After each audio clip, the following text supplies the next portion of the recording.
A high-stakes meeting between the U.S. and Russia draws near as Washington seeks to persuade Moscow to commit to a 30-day ceasefire in the Ukraine war.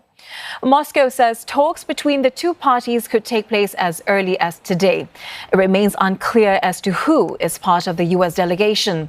But President Donald Trump's special envoy, Steve Witkoff, has arrived in Russia. U.S. officials will seek to iron out details on a potential truce plan between Moscow and Kyiv. Ukraine has said it is ready to accept the proposal following talks with the U.S. in Saudi Arabia earlier this week. And for more, Dasha Chernyshova joins us live from Moscow and Kate Fisher from Washington, D.C. Let's go to Kate first. Kate, President Trump has said he is optimistic that a ceasefire deal can be secured. Can we expect a favorable outcome out of these talks?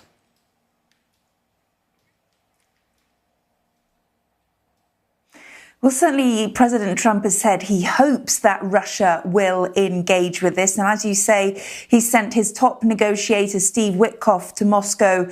We assume to meet with Vladimir Putin. The two have met in the past. He was the American key to that negotiation for the release of Mark Fogel, the US teacher that had been held in Russia.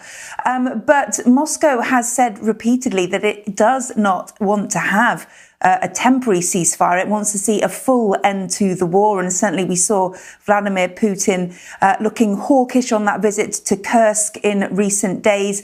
And so it's unclear how far the Russians will want to go on this. Donald Trump has said he will be speaking to Vladimir Putin on the phone himself. And, the Russians have made clear that they will not negotiate this via the press. They want to speak to the Americans directly before they give their answer. And this, we would imagine, is why Steve Witkoff has now landed in Moscow for these talks. Secretary of State Marco Rubio made it clear after those talks with Ukraine in Riyadh that it would be highly unfortunate if Russia did not come to the table, saying that if they did not, then the world would know who the impediment was to peace, which is fairly strong language from the US. We'll see whether Russia is willing to take up the fight on that, and we'll know more once these talks have happened. Dasha, let's bring you in here. What will it take to convince Russia to agree to the 30-day ceasefire plan?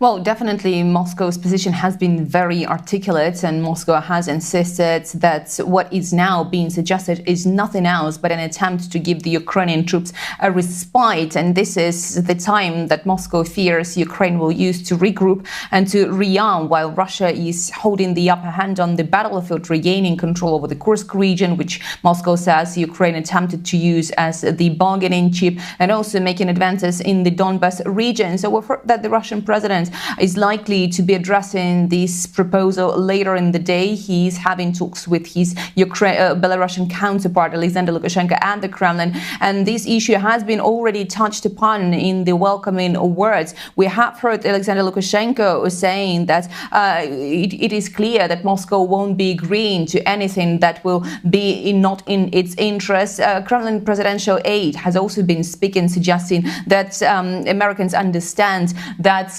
this is not something that Moscow is looking for. He has also noted, Yuri Ushakov, that he had a conversation with his American counterpart, Mark Waltz, and in this conversation he voiced the Russian position, stressing that the hope in Moscow is that the American side will take Russia's concerns into consideration. And what is happening at this stage is the normal exchange of the opinions between Russians and the Americans. But obviously, when it comes to the possibility of Moscow accepting this ceasefire without a lasting solution, which has already been a no-go for Russia, could be, according to many political analysts, perhaps the guarantee that Ukraine will not be armed with more military supplies during this period of time. But at the same time, definitely what Russians are saying is that they want to have the full analysis of what has been discussed between the Americans and the Ukrainians, not from the media statements, but from the context with the American side. So we are looking for more details to emerge. But for now, Russia's position looks quite articulate, and that is likely not to accept that ceasefire. Thanks, Dasha. Dasha Chernyshova reporting live from Moscow, and Kate Fisher in Washington, D.C.